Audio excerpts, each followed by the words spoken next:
ನಮಸ್ಕಾರ ಆತ್ಮೀಯ ಕನ್ನಡದ ಬಂಧುಗಳೇ, ನೋಡಿ ಆತ್ಮೀಯ ಸಾಮಾಜಿಕ ಜಾಲತಾಣದ ಗೆಳೆಯರಾದ ಅನ್ನೇಗೌಡರು ನಮ್ಮ ಜನಪರ ಕಾರ್ಯಕ್ರಮಗಳನ್ನು ಸಾಮಾಜಿಕ ಜಾಲತಾಣದಲ್ಲಿ ಮತ್ತು ಮಾಧ್ಯಮಗಳಲ್ಲಿ ವೀಕ್ಷಣೆ ಮಾಡಿ ನಮ್ಮ ಆತ್ಮೀಯ ಸ್ನೇಹಿತರಾಗಿದ್ದಾರೆ.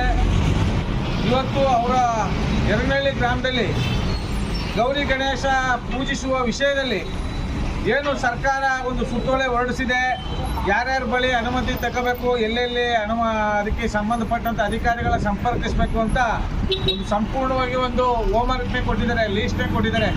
ಇದಕ್ಕೆ ಸಂಬಂಧಪಟ್ಟಂಗೆ ಇವಾಗ ಬೆಳಗ್ಗೆ ಬನ್ನಿಮಠದಲ್ಲಿ ಇರ್ತಕ್ಕಂಥ ಅಗ್ನಿಶಾಮಕ ದಳದ ಕಚೇರಿಗೆ ಹೋಗಿದ್ದಾರೆ. ಅಲ್ಲೇ ಹೋದಾಗ ಏನು ಮಾಡಬೇಕು, ಕಾನೂನಾತ್ಮಕವಾಗಿ ಸಂವಿಧಾನಬದ್ಧವಾಗಿ ಅವ್ರಿಗೆ ಕೆಲವು ಅಹಿತಕರ ಘಟನೆಗಳು ನಡೀಬಾರ್ದು, ಯಾವುದೇ ಅಶ್ಲೀಲ ಸಾಂಗ್ಗಳು ಹಾಕಬಾರ್ದು, ಮತ್ತು ಅಲ್ಲಿ ಸಮಾಜ ವಿರೋಧಿ ಚಟುವಟಿಕೆಗಳು ಹಾಕಬಾರ್ದು ಅನ್ನೋ ಉದ್ದೇಶದಲ್ಲಿ ಅವ್ರು ಮಾಹಿತಿ ಕೊಟ್ಟು ಅವ್ರಿಗೆ ಎಚ್ಚರಿಕೆ ಕೊಟ್ಟು ಮನವರಿಕೆ ಮಾಡಿ ಕಳಿಸ್ಬೇಕು.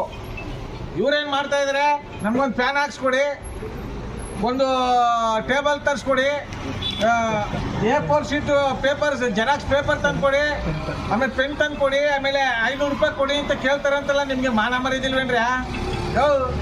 ಸರ್ಕಾರಿ ಕೆಲಸ ದೇವ್ರ ಕೆಲಸ ಅಂತೀವಿ, ಇವರು ದೇವ್ರ ಕೆಲಸನೇ ಮಾಡಕ್ಕೆ ಹೊರಟಿರೋದು. ಇಂಥ ದೇವ್ರ ಕೆಲಸ ಮಾಡಕ್ಕೆ ಹೋಗಿರ್ತಕ್ಕಂಥ ಯುವಕರಿಗೆ 500,000 ಕೇಳಿ ಇಲ್ಲ ಸಲ್ಲದ ಅವ್ರಿಗೆ ಭಯದ ವಾತಾವರಣ ಉಳಿಸಿ ನೀವು ಆ ಠಾಣೆಯಲ್ಲಿ ಅಗ್ನಿಶಾಮಕ ಪೊಲೀಸ್ ಠಾಣೆಯಲ್ಲಿ ಇರೋದು ಅಕ್ಷಮ್ಯ ಅಪರಾಧ. ಈ ಸಂಬಂಧಪಟ್ಟಂಗೆ ಮೈಸೂರು ಪೊಲೀಸ್ ಆಯುಕ್ತರು, ಮಾನ್ಯ ಜಿಲ್ಲಾಧಿಕಾರಿಗಳು, ಈ ಸಂಬಂಧಪಟ್ಟಂಥ ಅಧಿಕಾರಿಗಳು ಏನು ಇದು ಅಗ್ನಿಶಾಮಕ ದಳದ ಕಚೇರಿಯಲ್ಲಿ ಇದೊಂದು ದಂಧೆ ನಡೀತಾ ಇದೆ.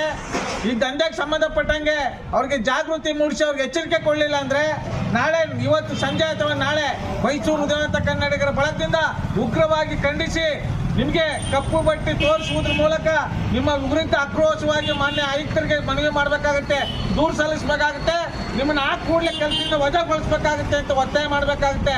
ನಿಮಗೆ ನಾಚಿಕೆ ಮಾನ ಮರಿದಿಲ್ವಾ? ನಾಚಿಕೆ ಮಾನ ಮರಿದಿಲ್ವೇ ನಿಮಗೆ? ಸರ್ಕಾರಿ ಕೆಲಸ ದೇವ್ರ ಕೆಲಸ ಅಂತೀವಿ, ನಿಮ್ಮ ಜನ್ಮದ ಬೆಂಕಿ ಹಾಕೋರೆ, ಕೈ ತುಂಬ ಸಂಬಳ ತಗೋತಿದ್ದೀರಿ, ಆದರೂ ಈ ಭಿಕ್ಷಕ್ಕೆ ಕೈ ಹೊಡ್ತಿರಲ್ಲ. ನಾವು ದಕ್ಷ ಪ್ರಾಮಾಣಿಕ ಅಧಿಕಾರಿಗಳ ಪರ ನಮ್ಮ ಧ್ವನಿ ಎತ್ತದು, ಇಂಥ ಭ್ರಷ್ಟರ ವಿರುದ್ಧ ನಾವು ಧ್ವನಿ ಎತ್ತದು.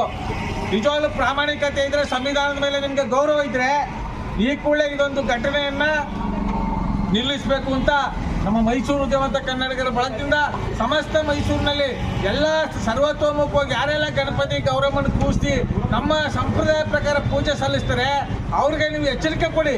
ಯಾವುದೇ ಅಹಿತಕರ ಘಟನೆಗಳಾಗಬಾರ್ದು, ಸಮಾಜಗಳ ನಡುವೆ ಘರ್ಷಣೆಗಳಾಗಬಾರ್ದು, ಅಲ್ಲಿ ಜನಗಳಿಗೆ ತೊಂದರೆ ಆಗದಿರೋ ರೀತಿಯಲ್ಲಿ ದೇವ್ರ ಪೂಜೆ ಮಾಡಿ ಅಂತ ಮಾಹಿತಿ ಕೊಡಿ. ಅದ್ರ ಬಗ್ಗೆ ನಿಮಗೆ ಬೆಂಬಲ ವ್ಯಕ್ತಪಡಿಸ್ತೀವಿ. ಆದರೆ ಚೇರ್ ತರಿಸ್ಕೊಡಿ, ಫ್ಯಾನ್ ತರಿಸ್ಕೊಡಿ, ದುಡ್ಡು ಕೊಡಿ ಅನ್ನೋದು ಅಕ್ಷಮ್ಯ ಅಪರಾಧ. ಈ ಕೂಡಲೇ ಸಂಬಂಧಪಟ್ಟಂಥ ಅಧಿಕಾರಿಗಳು ಈ ಸಾಮಾಜಿಕ ಜಾಲತಾಣ ನೋಡಿ ಎಚ್ಚೆತ್ಕೋಬೇಕು. ಆ ಸಂಬಂಧಪಟ್ಟಂಥ ಠಾಣೆಗಳಿಗೆ ನೀವು ರವಾನೆ ಮಾಡಬೇಕು ಈ ಸಂದೇಶವನ್ನು ಅಂತ ಹೇಳ್ತಾ ನಾನು ಮಾತ್ರ ಸಮರ್ಪಿಸ್ತಾ ಇದ್ದೀನಿ. ಜೈ ಕನ್ನಡ.